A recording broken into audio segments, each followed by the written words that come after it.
knock out the readers.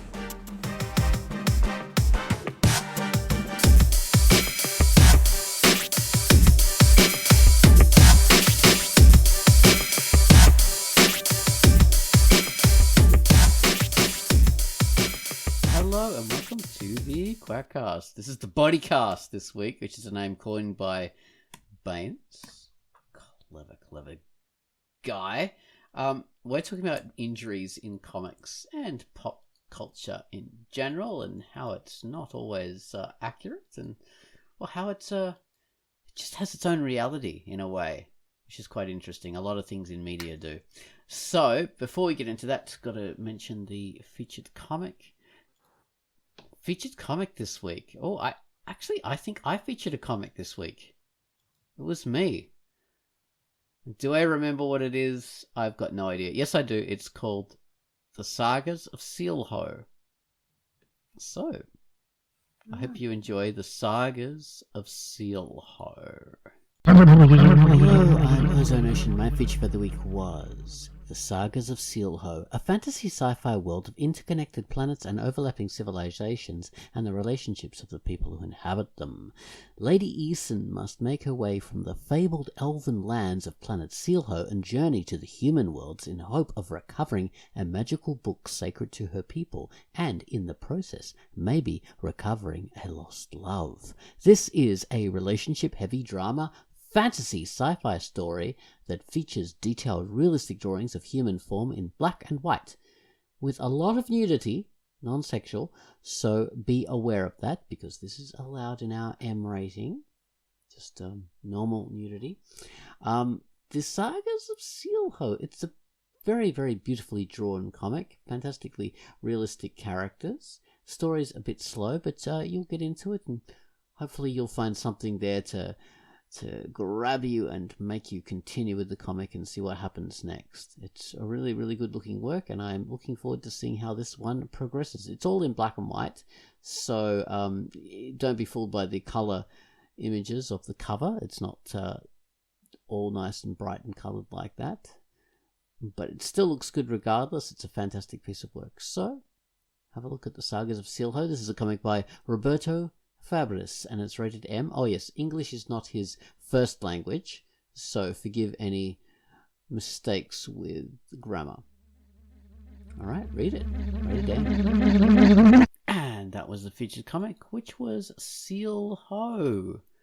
Okay, so next up we have the featured music, and the featured music this week was the theme to Conscripted. Wiry electric guitar burns into the hot desert sands with this metal version of the classic Arabian riff, also known as The Streets of Cairo or The Poor Little Country Maid, and The Snake Charmer Song, a very interesting tune popularized in the late 19th century by American Soul Bloom, and has since become the characteristic sound of the Middle East in pop culture.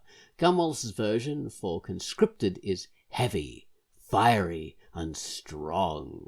This is Gunwallis's second take on Conscripted. The first was a more calm, contemplative piece in Quackcast number 545. So enjoy Gunwallis's second theme to Conscripted.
that featured music, which was the theme to Inscripted, which is a comic by Dragon Song 12, and it's rated E for everyone. And if you want to check out the original theme that Gummolis did, it's in Quackcast 545. So, yeah, go and have a look. Thank you very much for that, Gummolis. Now we're talking about injuries, injurious injuries in the Bodycast. The Bodycast. Yes. I always think of, private investigator stories or noir stories. When this topic came up, it's the first thing I thought of, because it's often such a plot point. The detective gets knocked out. It's usually, and he wakes up towards later. The end, wakes up later, and it's a moment of maximum danger, I think, in classic stories. Yeah. Also in superhero stories, at least I remember the 1960s Batman and Robin really like that trope, having them wake up in some kind of death trap hostage situation after being knocked out. Like they shouldn't have any brain left after all these knockouts. Yeah, you think those cowls they're wearing would be a little bit more impact resistant after a while. You'd want to protect yourself after that. So yeah, they do suffer that quite a bit. It's very common in superhero comics in general. Maybe with Batman technology, there's like an anesthetic built into the masks and cowls, and if there's a threat of an injury coming, they're just anesthetized instantly when they fall unconscious. Like those fainting goats. Exactly. Like that. Well, and it's something that Batman does to other people, to criminals. He knocks them out, like as a kind way of dealing with them. That's what he does.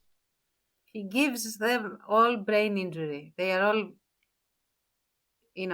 set up for life, having debilitating problems. So they are not a menace to society anymore. So yeah. It's his cunning plan.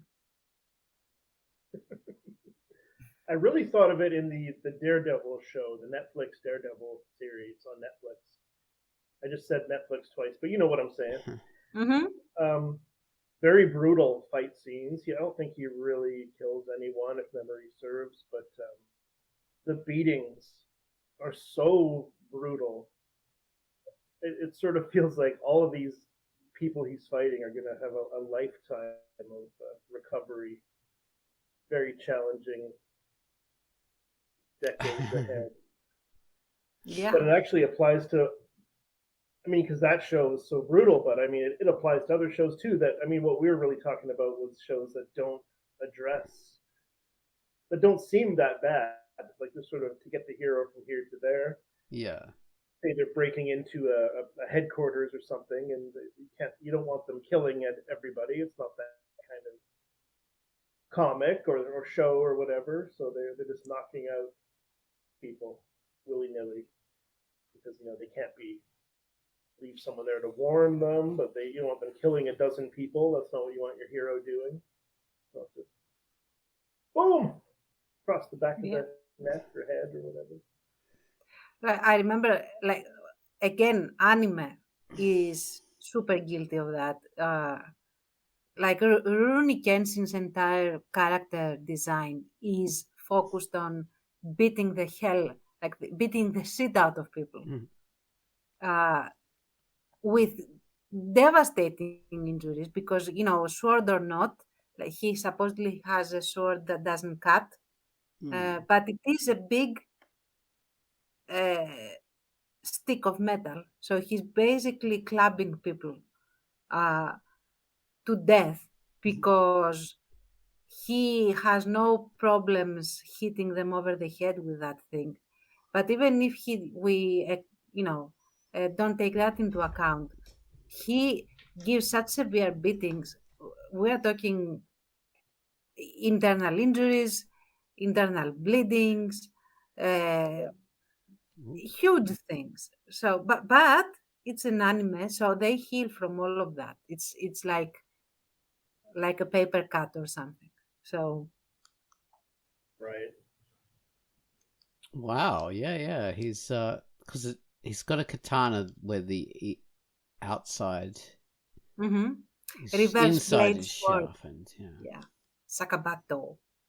Oh, is that what Everyone, it's called? I don't know. That's how he calls it. I know not a word of Japanese, so It's like a Romphier or a There were classic swords from the ancient times. There was Romphier was one of them, and there was another one. mhm, I can't remember what it was called.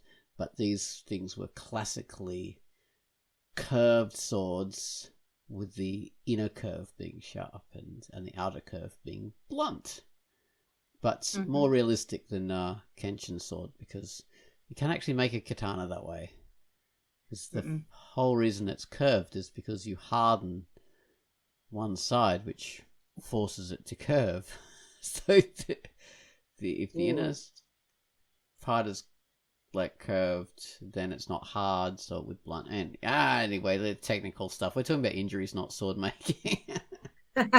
That should be another cast. Uh, It'd be very interesting. Um, anime. Like the thing that I remember from anime is always like the best friends will knock someone out in order to stop them doing something. Usually a punch in the face or something like that. I can't let you do it, man. I can't let you do it.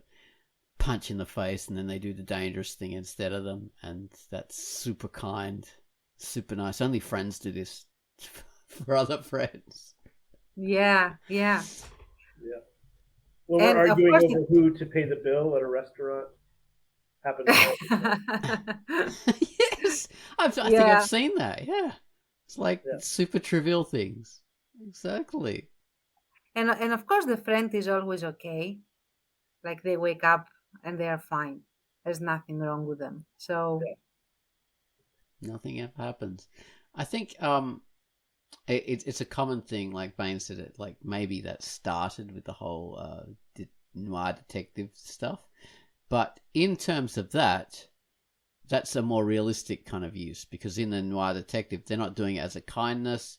When they're getting knocked out, the bad guys who do it don't give a shit. They don't care, and maybe they do suffer some negative like consequences because those noir detectives don't tend to have like a go on and on and on. Sometimes there's many there's different sequels to those stories, but there's not that many sequels. So maybe that character gets slowly mm, worse off and yeah, worse off until their brain damage. and there is another thing which is quite sordid and morbid and stuff, but um, there is an interrogation method which is terrible, where you get your head cracked, but in a very specific way. It needs to be like the interrogator, who is also a torturer, needs to be trained to do this. And so the crack in the head, the hit in the head is such that it slowly causes the brain to build pressure inside the skull, but it takes a very long time. It's done very slowly, and so you feel your body shut down, and that's the torture, and Mm. that's how they interrogate you.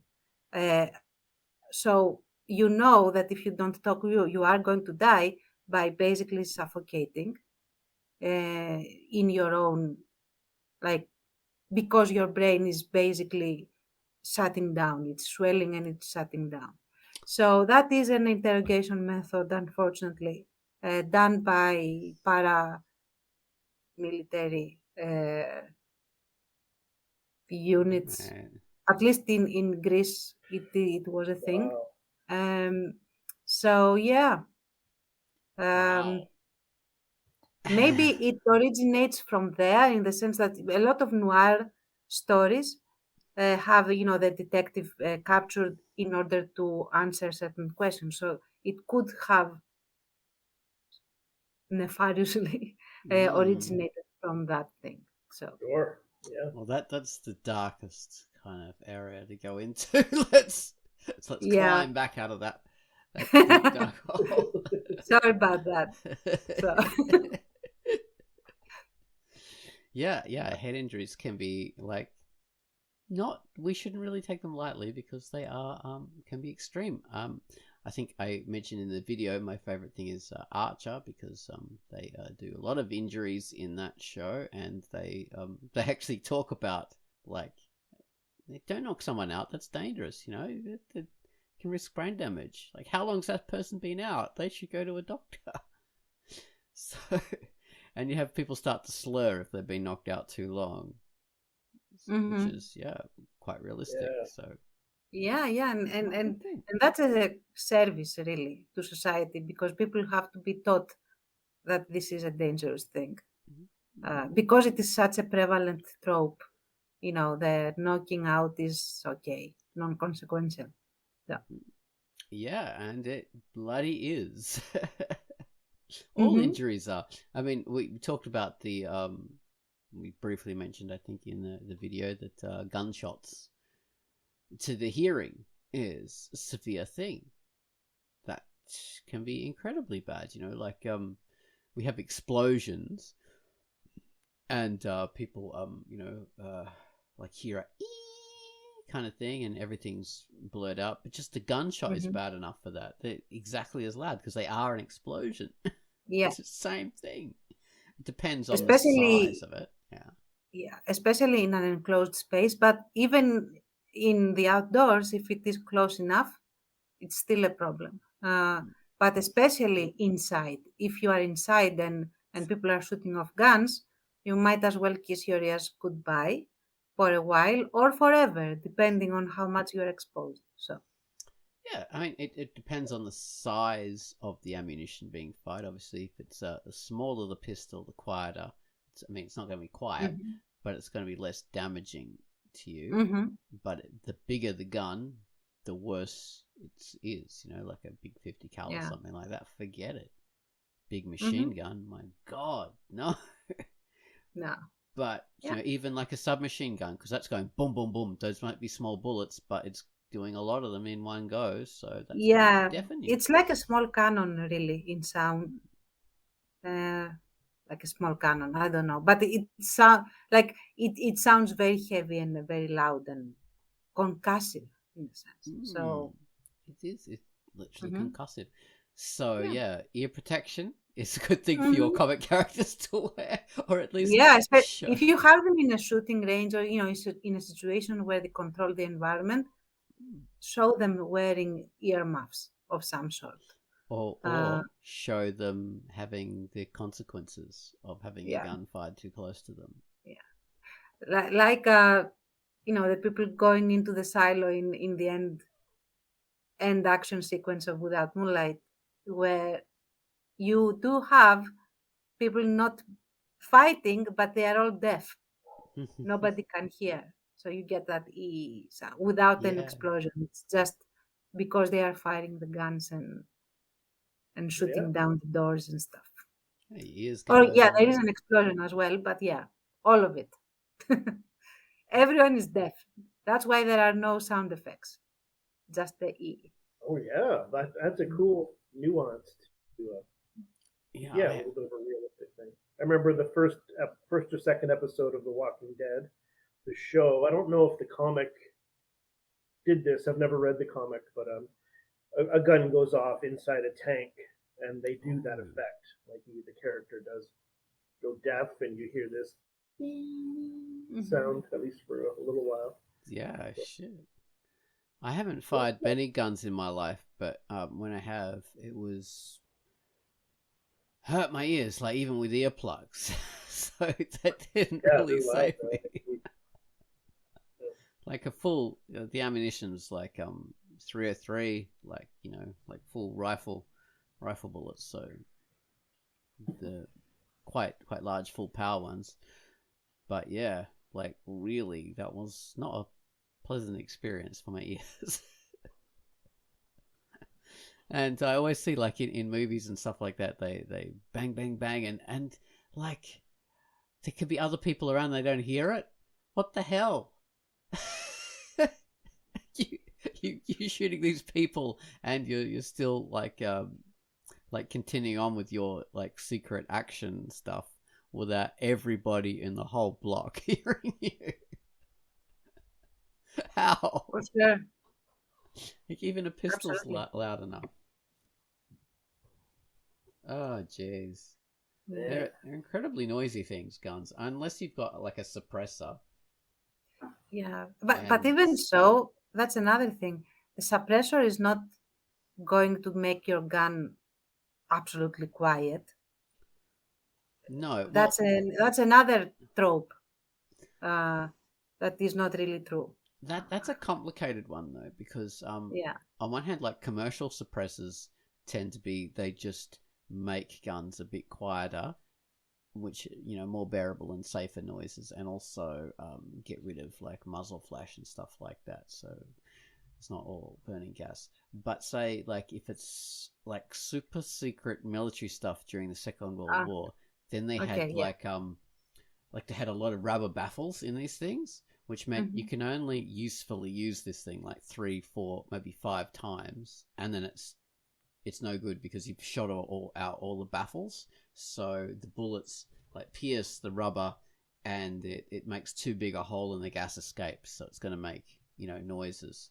So those things could get it down to just above like the sound of the action. So like click, which is the the mechanical Mhm. springs and everything like that, like setting off the bullet, and totally you don't have that sound of the explosion.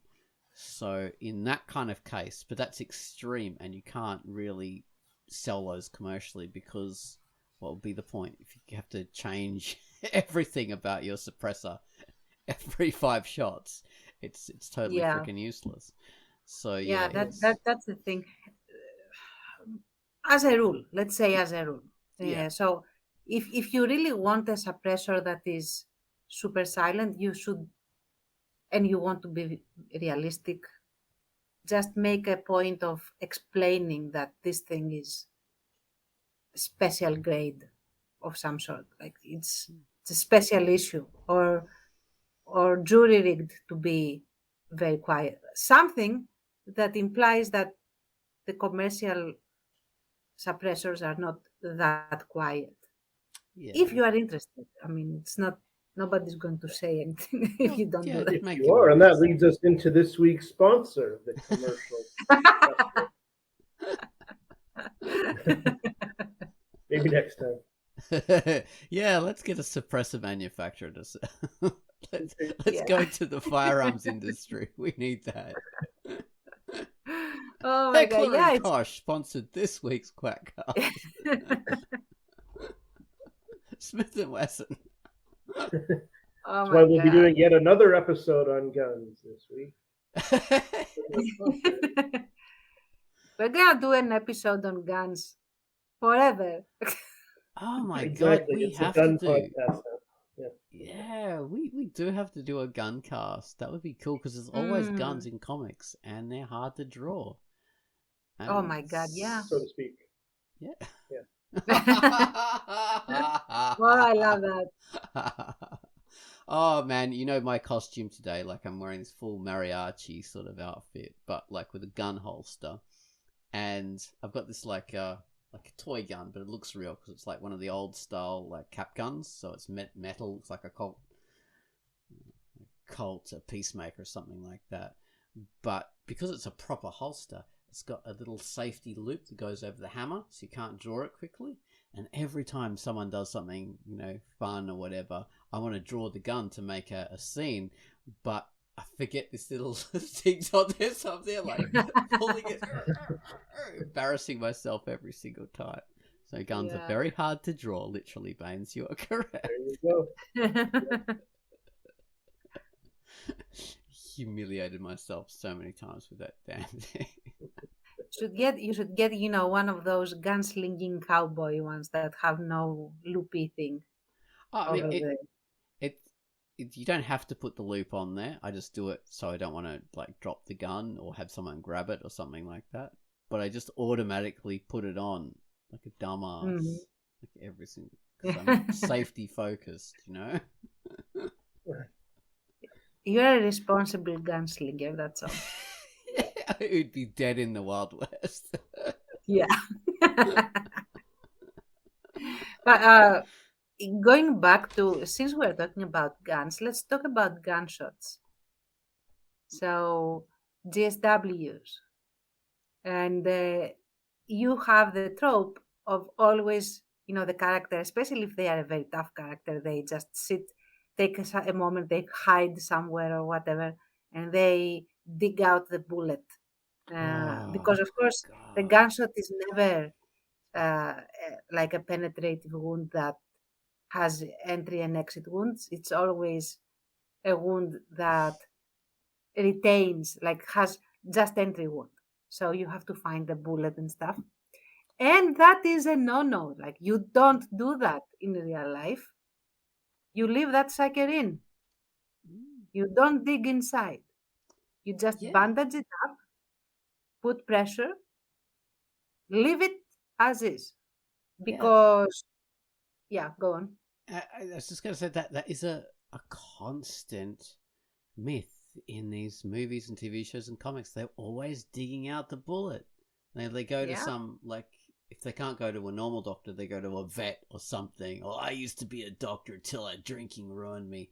And he pulls the bullet out. And you're all better now. Yeah. At least, though, they are a doctor. Of course, the doctor, a hospital, is going to try to remove the bullet in a sterile environment with all the necessary tools. Do it. Well, I was watching this, speaking of that, I was watching this, like, Instagram video, and it showed this guy, and he was holding up his arm, and there was, like, this bullet halfway out his arm, and there was a scab all around it, and he was pulling it out, and he just pulled it out, and he looked at it and went, oh. And apparently what happened was this guy had obviously been shot, like, weeks and weeks ago, and his body pushed the bullet out eventually, just through his arm. And it had this doctor commenting on it, saying, yeah, actually that really happens. We almost never remove the bullets from people unless it's impinging on, like, an organ or, like, it's going to, like, cut a vein or something like that. We just leave them in. We don't take them out. So... Yeah. And usually that's why they take them out. If you see videotaped surgeries of removing gunshot wounds, they are all like in super vital places, like in the gut or in somewhere in the thorax, where you cannot afford to have a thing that is not supposed to be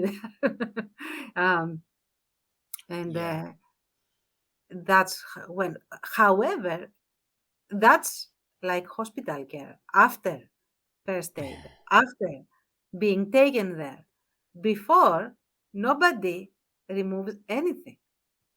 That's like the number one rule. You never remove stuff that has embedded inside you,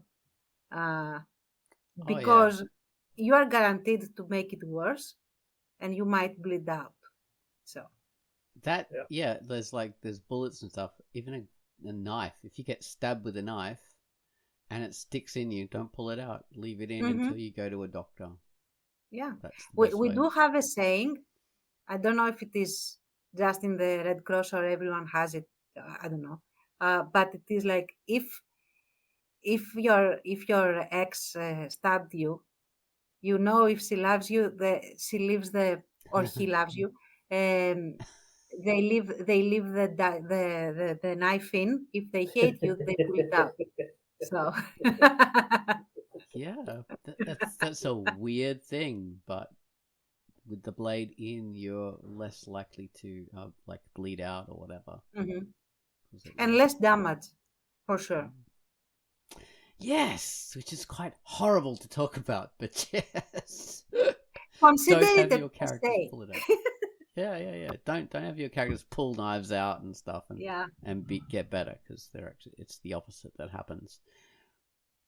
Very true. Yeah. Yeah. Um. And there's another thing. If they are shot from a distance that is relatively short, hmm, the bullet is going to go through them. Yeah, It's and not going to stay cause inside. less damage. God, like bullet Depends. wounds is okay. So bullet wounds with the damage they cause, right? Um, say if you got a rifle bullet, that's more likely to go through because it's long and it's pointy, Hmm. but it's faster. So, and they're less likely to break up a rifle bullet, but it's faster, so it causes injuries via sort of exploding gases around the bullet, or at least like shockwaves. Yeah, so it Hmm. causes shockwaves, damage to the body, which goes boom, boom, boom around it, which is terrible. And if you're using like an M16, one of these kind of assault rifle things that have slightly less propellant, those bullets are more unstable in their movement. They'll cause more damage because they Hmm. they hit and they spin and they tumble when they're inside bodies. And of course, there are bullets that are. I think they are actually legal, at least in a lot of parts of the world, and those are hollow points Yeah, because they are designed to stay in your body and explode inside, causing maximum damage. So that's like the worst thing that you can shoot at someone. yeah. There's uh, all kinds of nasty things. Yeah, hollow points.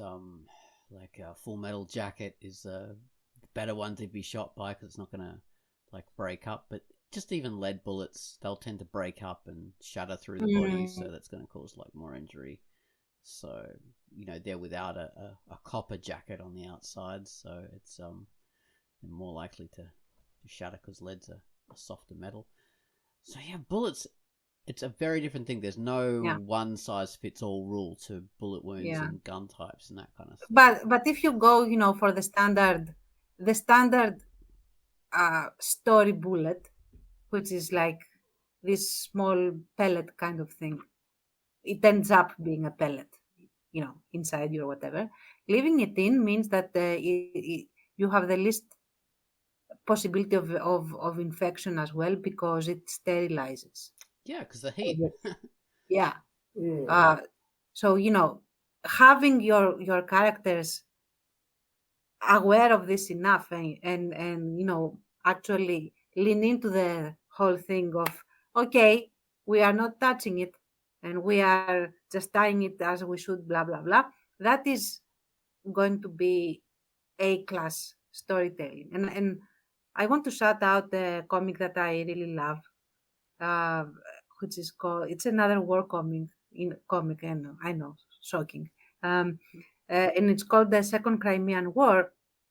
So now in these pages, one of the main characters is shot through the leg, as would be most likely. So entry wound, exit wound, and nobody tries to do anything else except put pressure, constrict everything, and that's that. Mhm. So shout out to that.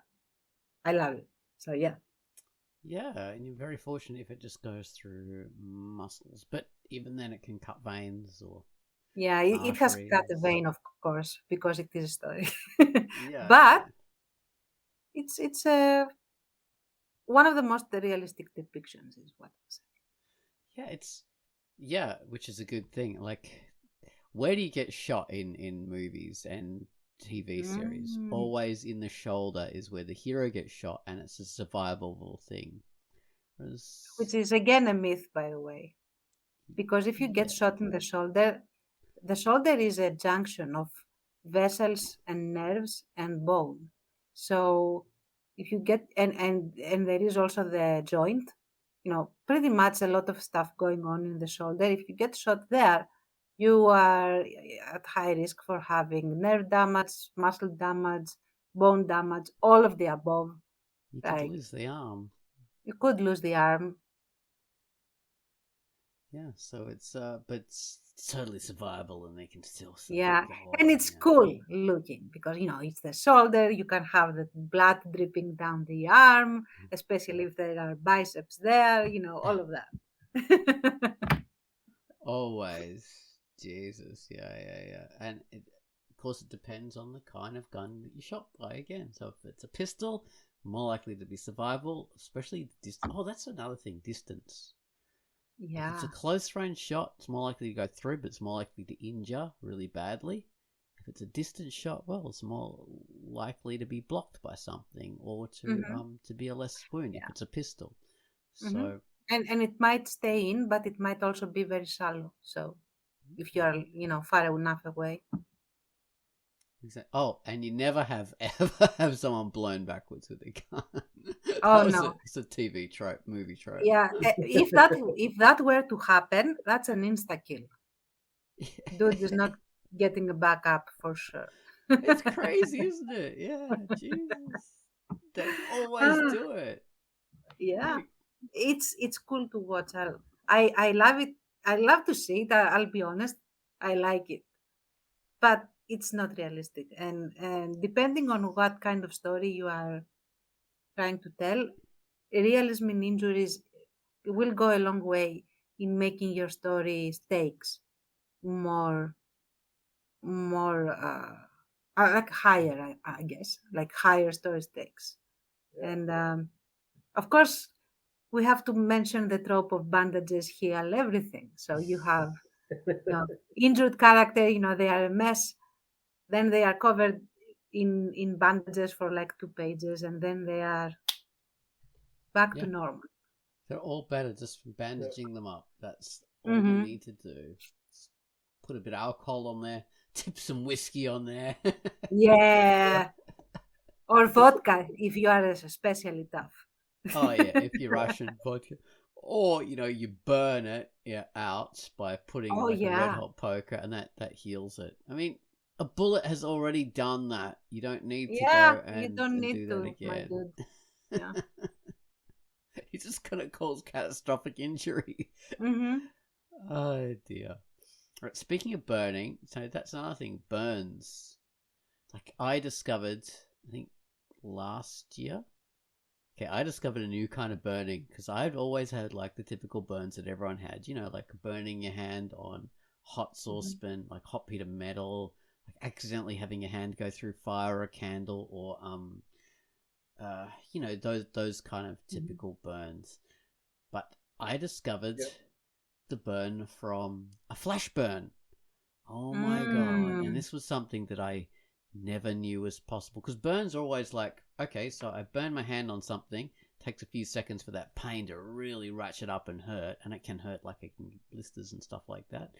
A flash burn. This is when I was trying to light a gas barbecue, and the gas kind of just enveloped my hand, and when it finally lit, it just surrounded my hand and just burnt it in, and I felt the pain exactly as it ignited. The whole thing just felt so painful, and that lasted for like forever, and I had to put running water on there constantly, Oh, and it Yeah. was just, and there wasn't any blisters, no redness or anything like that. The hand was fine looking, and that the blisters and wow. stuff came afterwards. Like my fingers went kind of almost black, Oh, kind yeah. of, Yeah. yeah. You almost got, oh my God, you almost got 30-degree burns from what I Yeah, hear, almost. almost, yeah. Like all that peeled off, and I was fine. There were only a couple of spots where it was really bad, but they looked hmm like overdone sausages. But yeah, Yeah. that was a And, flash burn, which the mm, pain is immediate. There's no like ramping up to it or slow. It's just like burn, absolute incredible worst pain of your life. Won't go away. yeah. There's nothing. There's no pulsing. There's no ramping up or ramping down. It's just Oh, man. Yeah, because 10. it goes immediately to the nerves, and that's why. Yeah.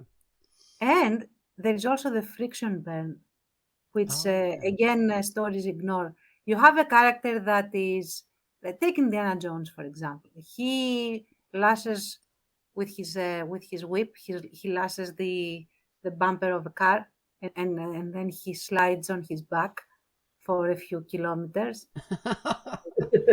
Yeah, he's not getting back up from that. No. His back is going to be flayed. And I'm not talking, like, even if we assume that he does not get flayed, which he will be, but I digress. Let's say that his jacket is, industrial grade protection leather. He's still going to get a friction burn.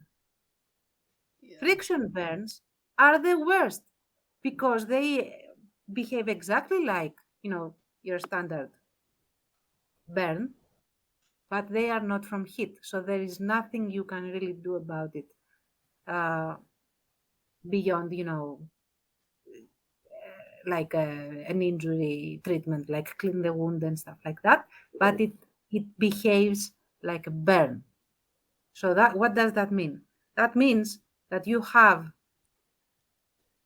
infection plus burning in anywhere where there was a lot of friction against the skin. The skin gets injured very easily, and it's both very hardy and very fragile, and which is amazing, really. So yeah, don't your character should not be dragged through concrete or anyone who has been in a bike accident will tell you how terrible a friction burn is. Yes. Like a bike accident where they get dragged across the asphalt. It's Yeah, it's it can be it's dangerous. basically, yeah, and you do get flayed. So sorry about the mental image. Do not Google it. Honestly, don't Google it. So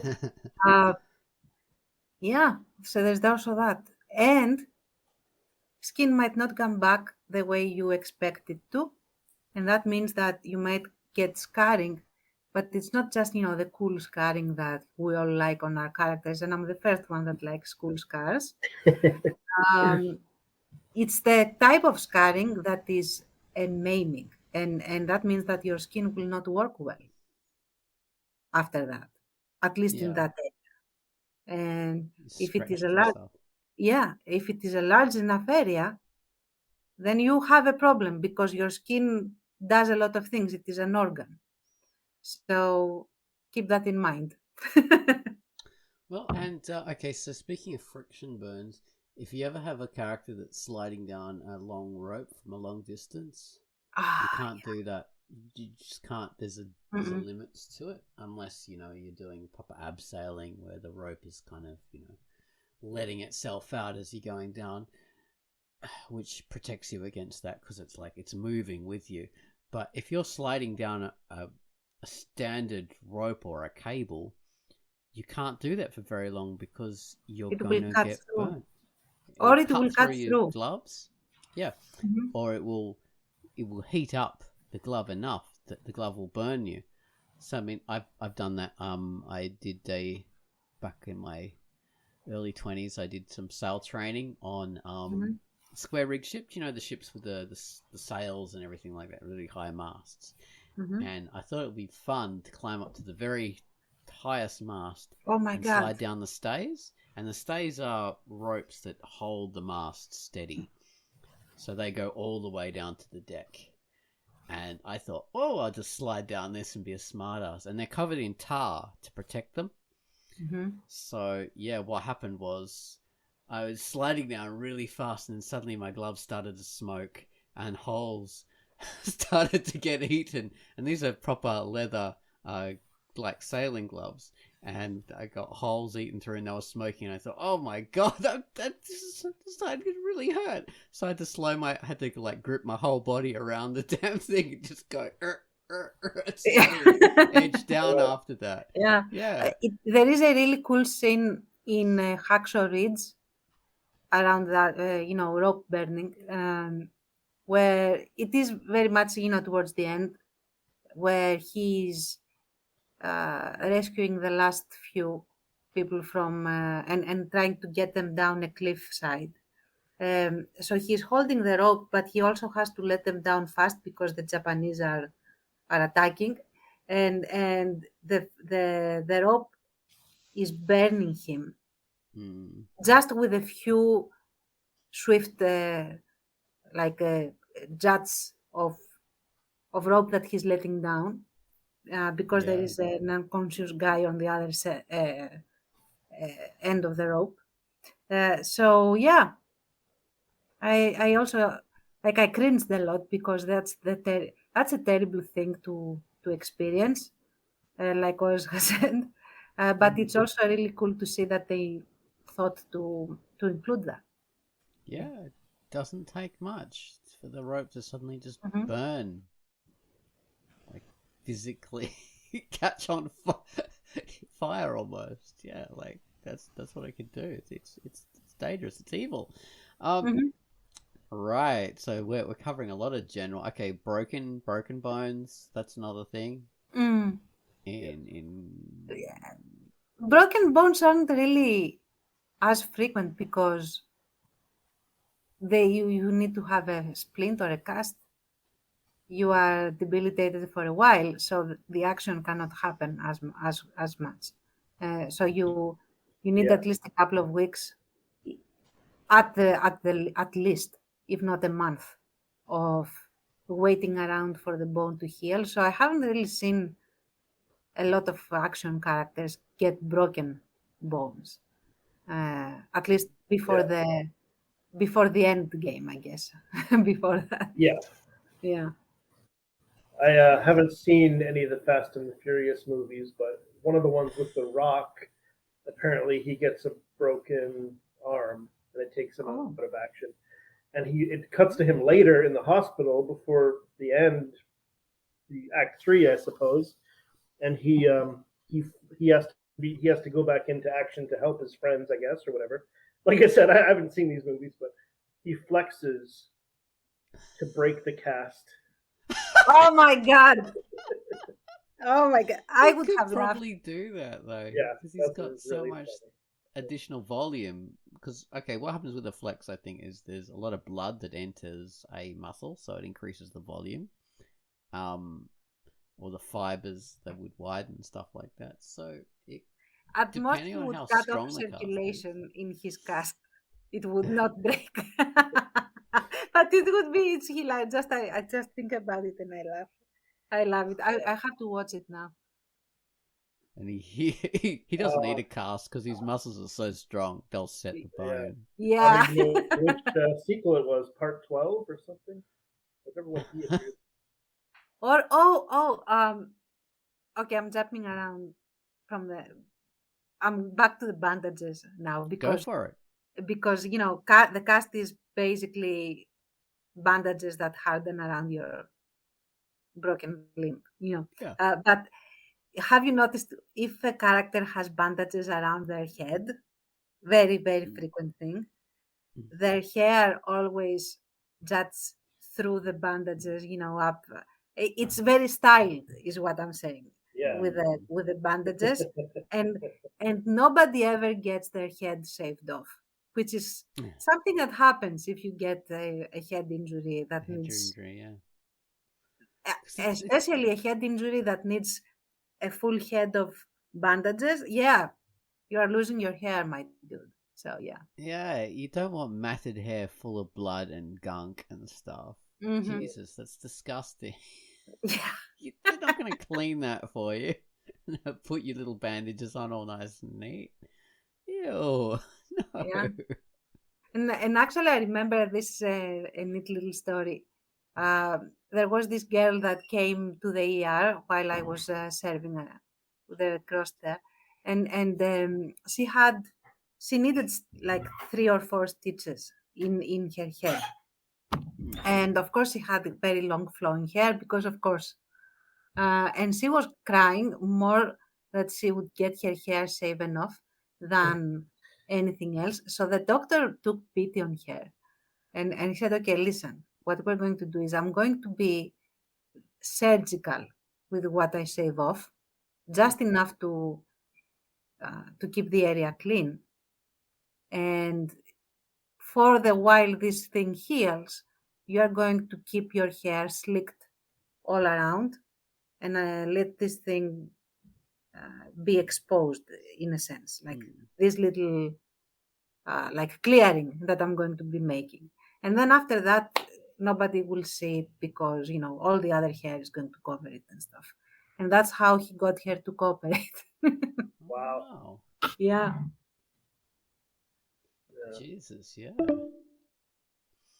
That's something you never really think about in head injuries, because characters always have their hair very stylized and Yes. yeah, Look cool, like Tam said.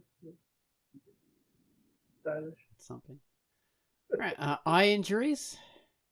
Oh my God, eye injuries. I have some of those. It's usually one eye, and then you wear like an eye patch or something. Yeah. And you're all better after a while, or you lose the eye. Yeah. Sometimes that happens. It's pretty realistic though. I mean, either you lose it or you don't. An eye is a ball of jello. So yeah, either you pop it or you don't. That's really all there is to it.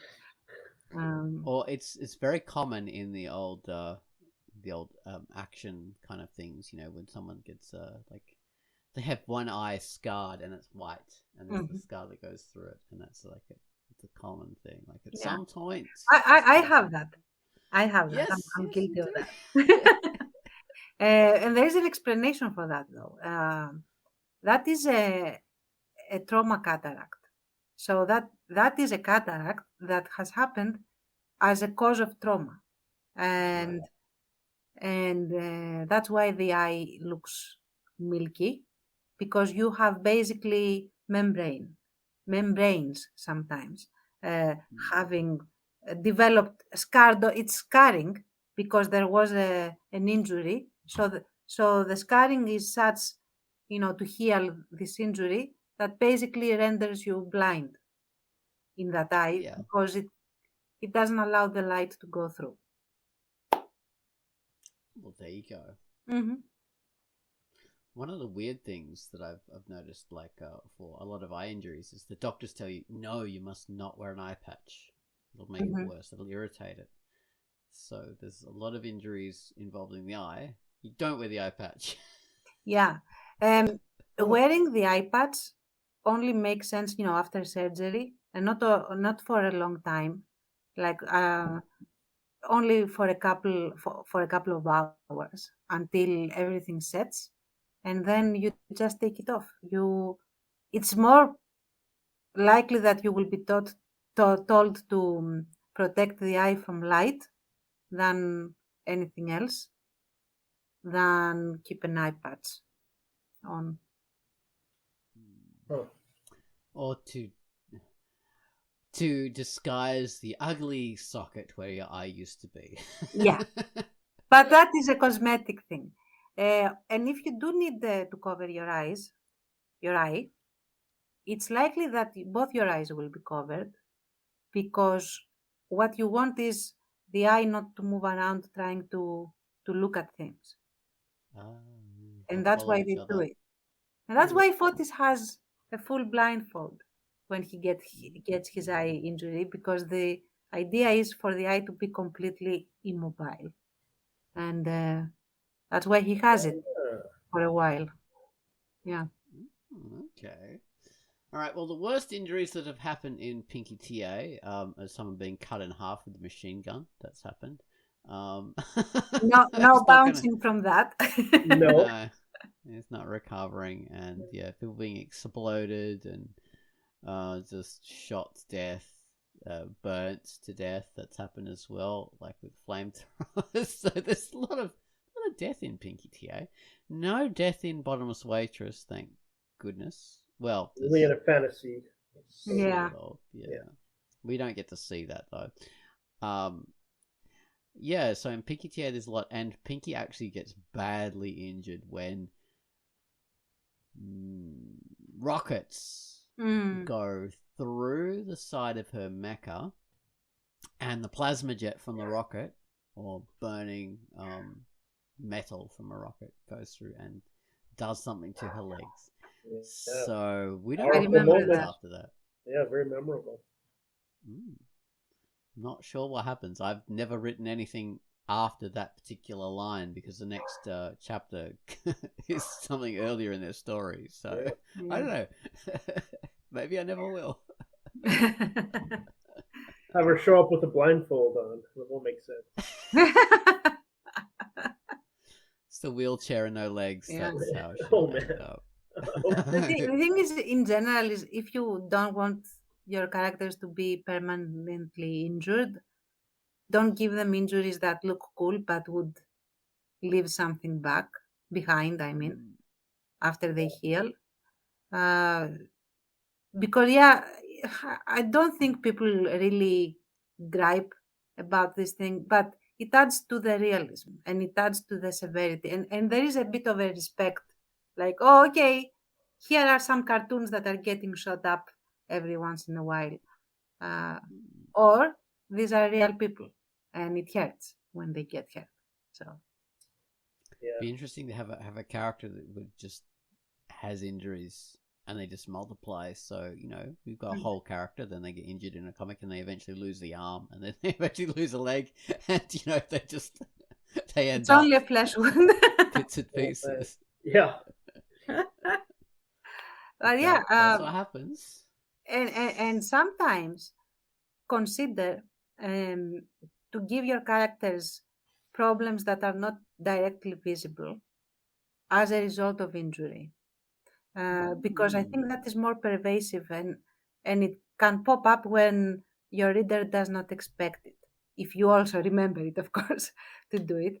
So yeah, do that. Yeah, like memory loss Mhm. or Or deafness. exactly, or like for example, when I had Photos was whipped really really badly, and he healed from that. However, he cannot thermoregulate anymore as he could before. So he will get very cold or very hot if he doesn't pay attention. And that can be a plot and will be a plot point at times. But you Yeah. cannot really see that. You cannot really see that. So yeah. So yeah, you could have PTSD, that kind Mm-hmm. of stuff. Maybe someone doesn't want to be around something Mm-hmm. or other that injured them anymore, Yeah. or had a bad experience. Or like a photo. Um, how do you say it in English? When the light is hurting your eyes very easily. Photosensitivity. Yes, thank you. Or you might develop an allergy of some sort, which could be a result of that. Or you may have balance issues or things like that. Things that are not directly visible, but can be pervasive. Yeah, there's so many things. Well, so the injuries. We've got to be careful to walk it back from the tropes of being shot and not being injured very much by that, and to the tropes of I don't know, like the sounds of guns not being a problem, and what was the other thing? The one we started off with. Oh yeah, head injuries. Don't knock people out. Yeah, Willy-nilly. yeah, don't do that. Or do it, but give it severity.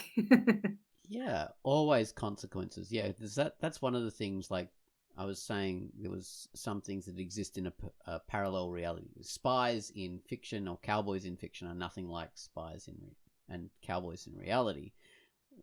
They're two totally different things. And head injuries are another thing. And fair enough, we can have like Mission Impossible spies or James Bond spies, and that could be like we can have the fictional version. But head injuries, no, we shouldn't keep up with that. We should change that back to the real thing because that affects us in reality. Because we think, oh, head injuries are a problem, and they bloody are.